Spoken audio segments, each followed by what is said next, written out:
প্রত্যেক হিন্দু ধর্মের মানুষেরই ইচ্ছা থাকে একবার না একবার কেদারনাথ দর্শন করার। আর সেই স্বপ্ন পূরণের ইচ্ছা নিয়েই আমরাও বেরিয়ে পড়েছিলাম কেদারনাথ দর্শনের জন্য। বর্ষায় প্রচুর পরিমাণ ল্যান্ডস্লাইড এবং ওয়েদার খারাপ থাকার জন্য এখানকার প্রশাসন থেকে অনেক রকম টার্মস অ্যান্ড কন্ডিশন অ্যাপ্লাই করে রেখেছিল, যা আপনাদের এই পর্বে বলবো। আর এর আগের পর্বে সোনপ্রয়াগ পর্যন্ত আসার ভিডিওটি যদি আপনারা না দেখে থাকেন তাহলে ওপরের আই বাটনে ক্লিক করে দেখে নিতে পারেন। তো চলুন শুরু করা যাক।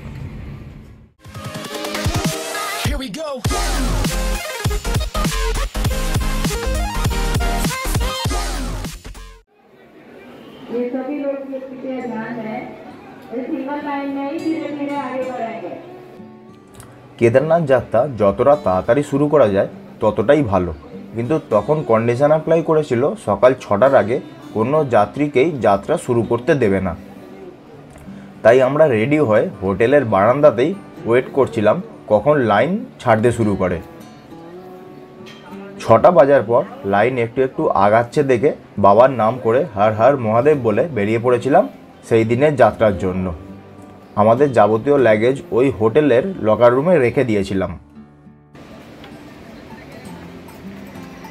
ফার্স্টেই রেজিস্ট্রেশন অফিসে রেজিস্ট্রেশন চেক করার পর আমাদের সারাদিনের সঙ্গী 50 টাকার লাঠিটা কিনে নিয়েছিলাম।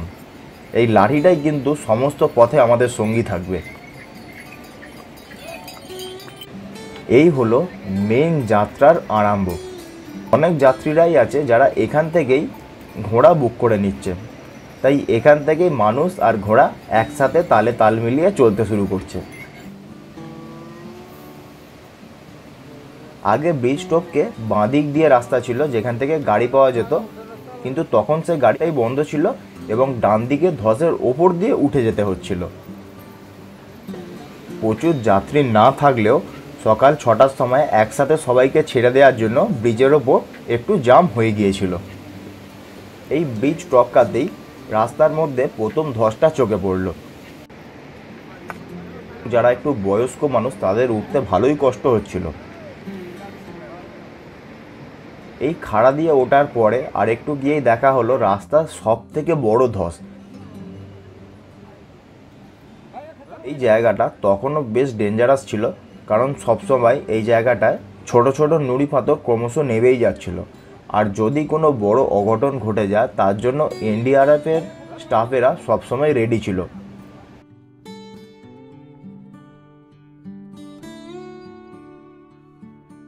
এখান থেকে আগিয়ে যাওয়ার পর সেখান থেকে ট্যাক্সি সার্ভিস চালু ছিল, যারা 50 টাকা করে নিয়ে গৌরীকুণ্ড পর্যন্ত পৌঁছে দিচ্ছিল।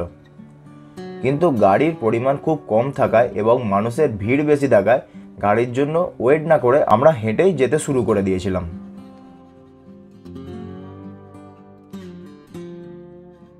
মন্দাকিনীকে রাস্তার ডান দিকে রেখে আমরা আস্তে আস্তে আগাতে থাকলাম।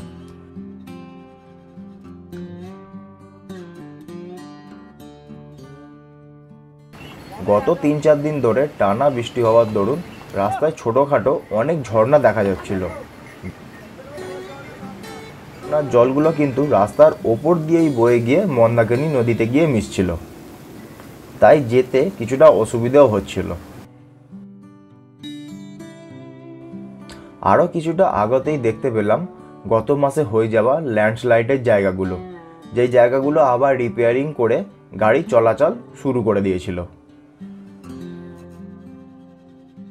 কিছু কিছু জায়গা কিন্তু তখনও খুব বিপজ্জনকভাবে ছিল।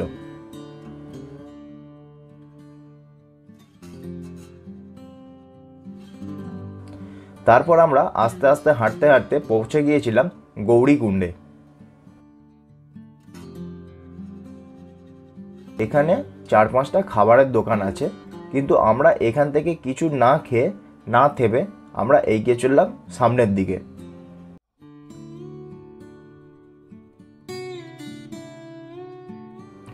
একটু আগিয়ে গিয়েই রাস্তা দুদিকে চলে যাচ্ছে, একটা উপরের দিকে চলে যায় আর একটা নিচে গৌরী দেবীর মন্দিরের দিকে যায়। আমরাও প্রথমে গৌরী দেবী মন্দির দর্শনের জন্য নিচে গিয়েছিলাম।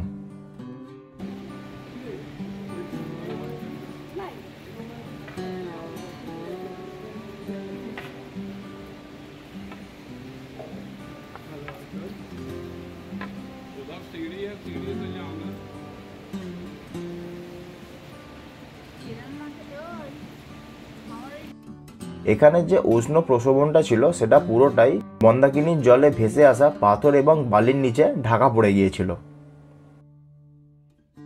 এখান থেকে গৌরী দেবীর মন্দির দর্শন করে মাকে প্রণাম জানিয়ে আবার এগিয়ে চললাম সামনের দিকে। জায়গাটি হলো মেন ঘোড়াপাড়া। এখান থেকেই পার্চি কেটে ঘোড়া নিতে হয়। এখানে ঘোড়ার জন্য নির্ধারিত যে গভর্নমেন্ট রেটগুলি এখানে বড় প্লাকার্ডে লিখে দেওয়া আছে।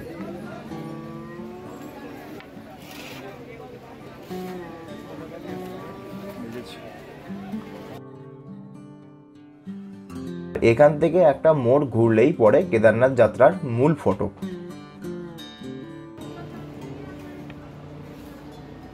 তখনও কিন্তু এখানে সমস্ত দোকান ওপেন হয়নি। যে দোকানগুলো খোলা আছে সেখানে এই লাঠি, জল এবং বিভিন্ন খাবারের জিনিস পাওয়া যাচ্ছিল।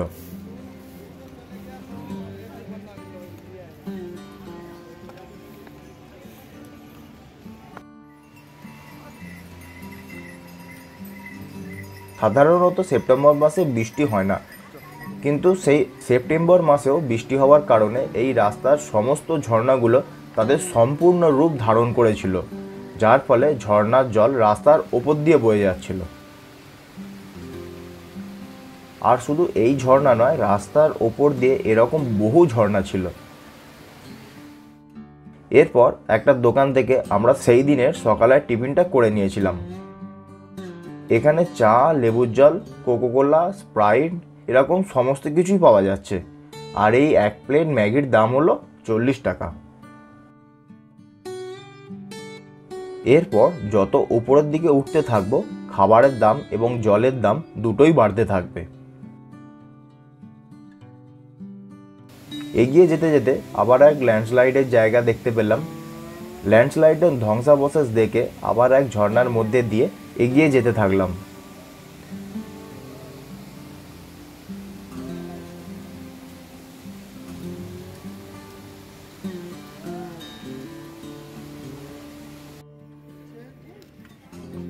এই জায়গাটির নাম হলো জঙ্গল চাট্টি। সোনপ্রয়াগ থেকে 10 কিলোমিটার, মানে আজকের যাত্রাপথের প্রায় হাফ। সোনপ্রয়াগের এন্ট্রি পয়েন্ট থেকে কেদারনাথ মন্দিরের টোটাল দূরত্ব হলো 20 কিলোমিটার। এই জঙ্গল চাট্টিতে খাবার অনেক দোকান আছে এবং খাবার অপশানও প্রচুর আছে। এখানে রুটি, ডাল, সবজি, পরোটা, ম্যাগি, রাজমা চাওল এবং নানা ধরনের পকোড়া পাওয়া যাচ্ছিল।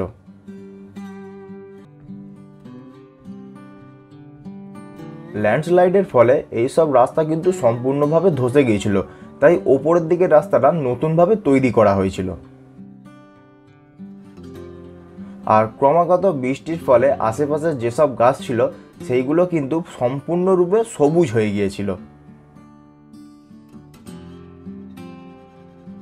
অস্থায়ীভাবে যাত্রাপথ খোলা হয়েছিল বলে এই টাইমে দর্শনার্থীদের পরিমাণ অনেক কম ছিল।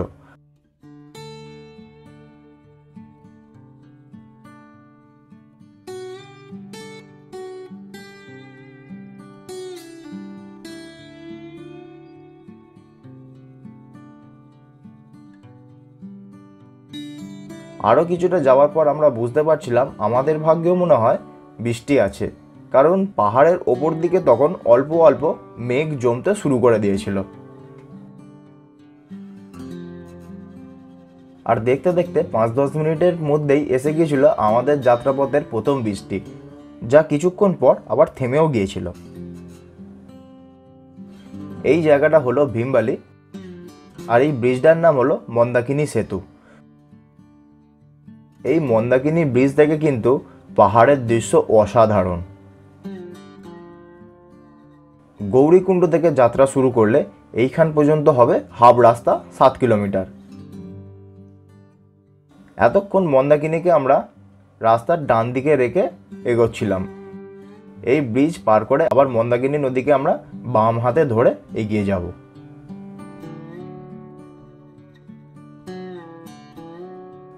কেদারনাথ যাত্রাপথের মূল চড়াই কিন্তু এই ভীমবলির পর থেকেই শুরু হয়। এই মন্দাকিনী সেতু পার করার পর কেদারনাথের মূল চড়াই শুরু হয়। কিছুটা রাস্তা মোটামুটি 1-2 কিলোমিটার যাওয়ার পর আমরা 5 মিনিট করে হাঁটছিলাম আর 2 মিনিট করে রেস্ট নিতে হচ্ছিল। কিন্তু প্রবলেমটা আবার হলো যখন নতুন করে মেঘ জমা শুরু হলো।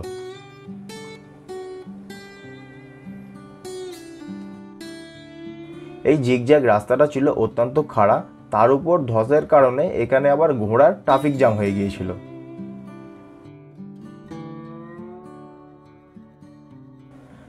আর এই জ্যামের মধ্যে ফেঁসে গিয়েই শুরু হয়ে গিয়েছিল বৃষ্টি। বৃষ্টি কিন্তু নর্মাল বৃষ্টি ছিল না, মুষলধারে বৃষ্টি শুরু হয়েছিল। এত বৃষ্টি হচ্ছিল কিছুটা দূরে সামনের কিছু দেখাই যাচ্ছিল না। কিছুটা ভিজে সেই দিনের মতো যাত্রা সেখানেই স্থগিত করেছিলাম। লিঞ্চলি জিএমভিএন এর ডরমিটরিতে আমরা সেই দিন নাইট স্টে করেছিলাম। বৃষ্টি হওয়ার জন্য রাতে কিন্তু খুব ঠান্ডা ছিল।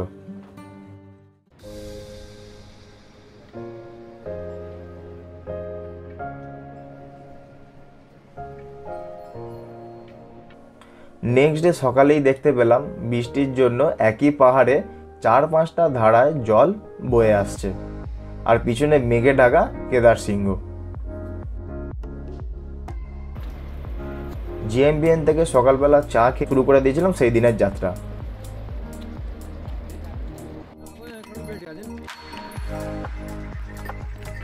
কিছুটা যাওয়ার পরই সামনের মেঘ সরে যেতে দেখা মিলল তুষারাবৃত কেদার সিংহের। জয় শ্রী কেদারের নাম করতে করতে এগিয়ে যাচ্ছিলাম সামনের দিকে।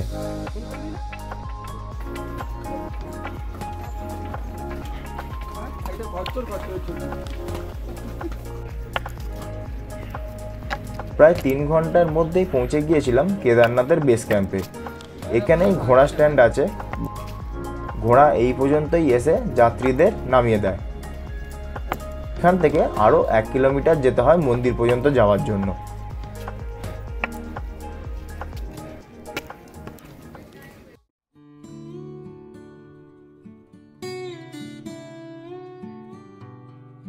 এখান থেকে মন্দির যাওয়ার জন্য এখনো 1 কিলোমিটার যেতে হয়। কিন্তু এখানে না আস্তে আস্তেই আবার শুরু হয়ে গেল বৃষ্টি। কিন্তু এখানে আর দাঁড়িয়ে না থেকে রেনকোট পরেই আবার এগুতে শুরু করে দিয়েছিলাম।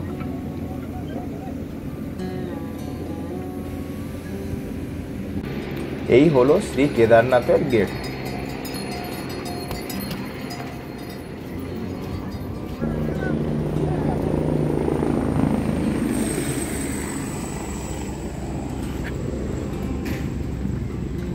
তখনও হেলিকপ্টার চলাচল করছিল, কিন্তু বেশি মেঘ এসে গেলে এই হেলিকপ্টার সার্ভিসও বন্ধ করে দেয়।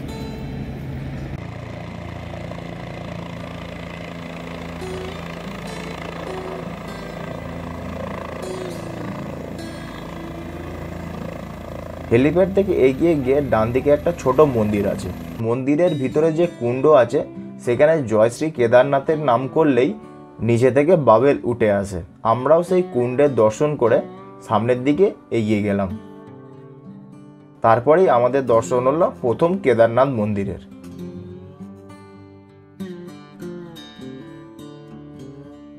বহুদিনের স্বপ্নের জিনিস ও বহু বাধা অতিক্রম করে শেষ পর্যন্ত দেখা পেয়েছিলাম বাবা কেদারনাথের।